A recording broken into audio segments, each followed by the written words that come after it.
Hi, and welcome to the Eric Erb Show Live. You can find us online at theericerbshow.com and on twitter.com/The Eric Erb Show. And you can find me on anchor.fm. That's anchor.fm. That's a free blogging platform that you can use to start your own podcast. It's a free podcast platform. I'm sorry, I said blogging, but it's a podcast platform. That's anchor.fm. And it's a great, great platform to get started if you want to do podcast. Today, I want to talk to you about something I picked up in the news a day or so ago.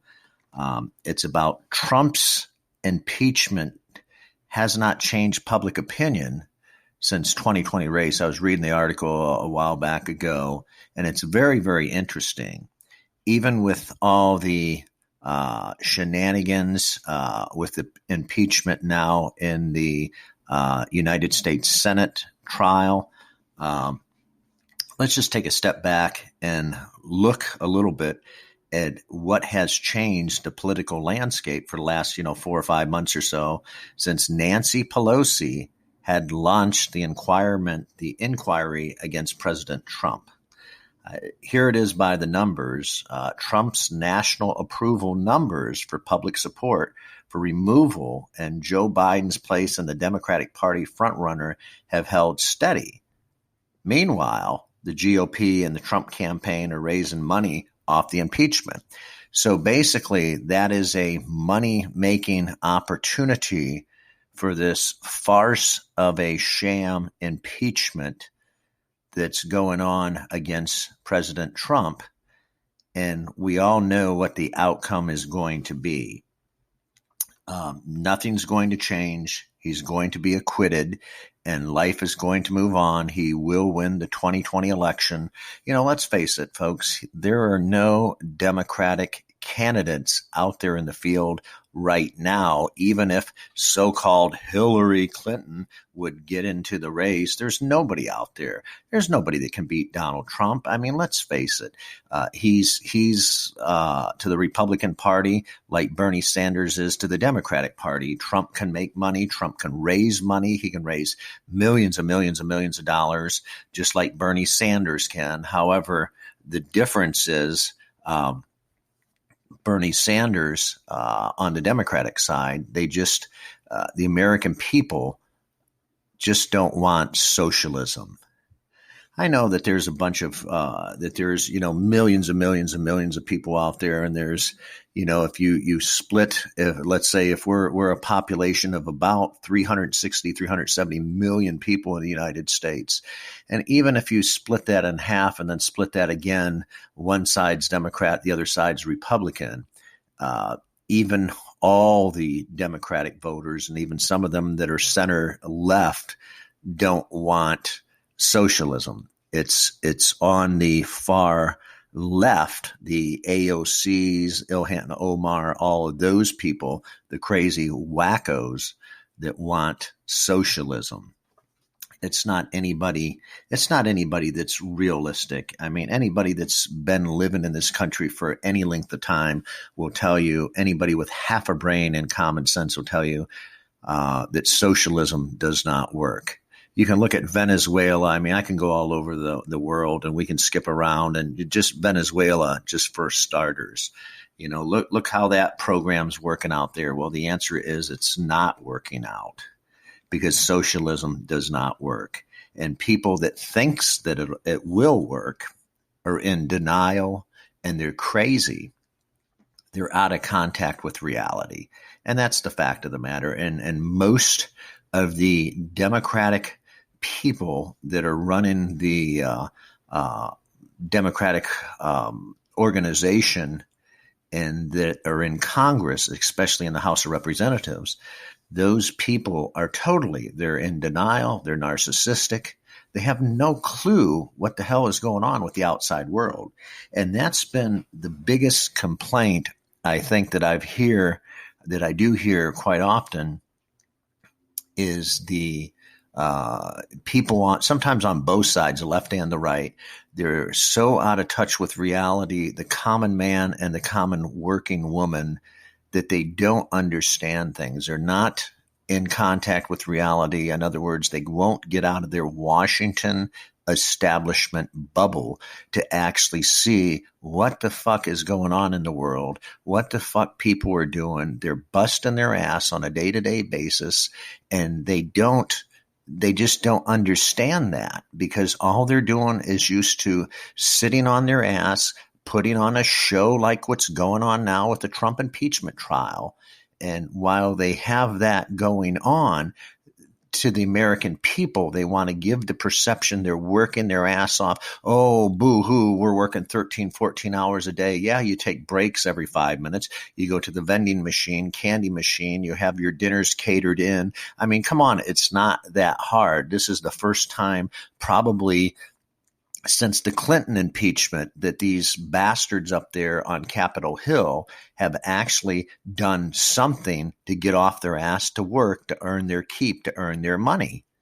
And that's just a fact of life. I mean, this is what it is. And again, it's a perspective, and they're trying to create something that is not. In other words, they're trying to create this farce that these people actually do care about the man and the woman, the everyday person on Capitol Hill, and that's just not true. And there are some people that really do give a shit, but there are few and far between, and I mean that on both sides. That's just the way it is. That's how business has been conducted for years, and I applaud President Trump, and I commend President Trump for draining the fucking swamp, because God knows a bunch of them lard asses on Capitol Hill need to be flushed right down the damn toilet and gone.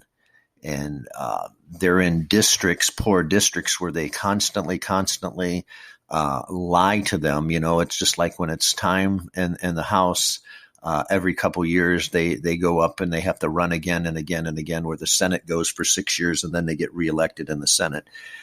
In the House, they'll just throw their constituents a bunch of bird seed and make a bunch of false promises, and they never keep their promises. They never do. And that's the sad thing. That's the sad thing that's wrong with our broken system, is there is no accountability whatsoever. There's none.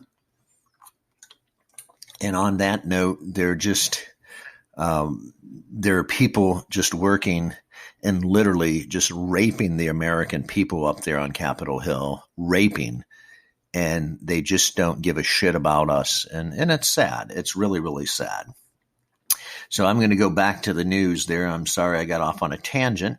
I'm going to go back to the news here, and it says that Trump's approval numbers still hover around 42%. They're saying one of the lowest, most consistent approval rating streaks in any recent president, according to 538 data. By contrast, Bill Clinton's approval rating shot up to 60% range early, 90 in 1998, 73% of his impeachment in December 1998, according to the Gallup polls.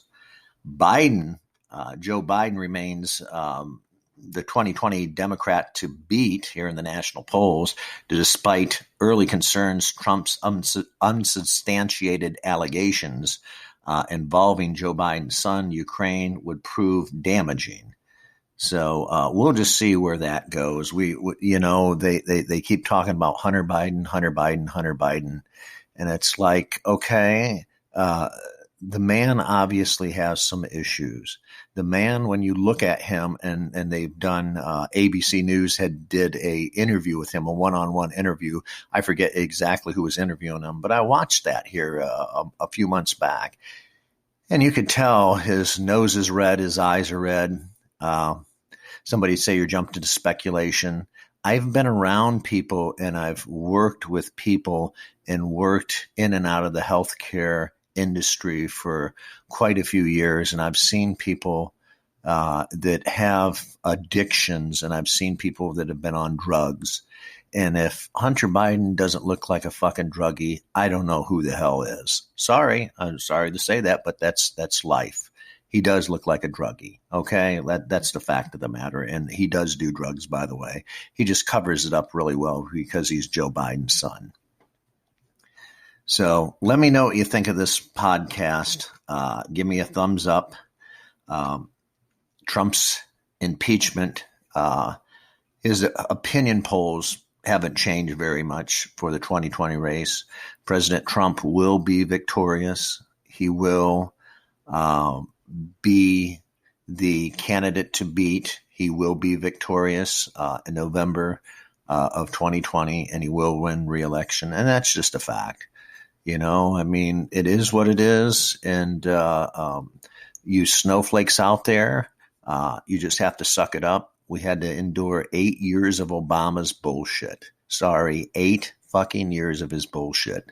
So a few years of Trump, tough shit. This is Eric Erb from the Eric Erb Show Live. You can find me online at theericerbshow.com. And you can find me twitter.com/The Eric Erb Show. And you can find me on anchor.fm. That's anchor.fm, your free way to podcast. And they provide all the tools, everything you need to have a free podcast. That's anchor.fm/The Eric Erb Show Live. This is Eric Erb signing off.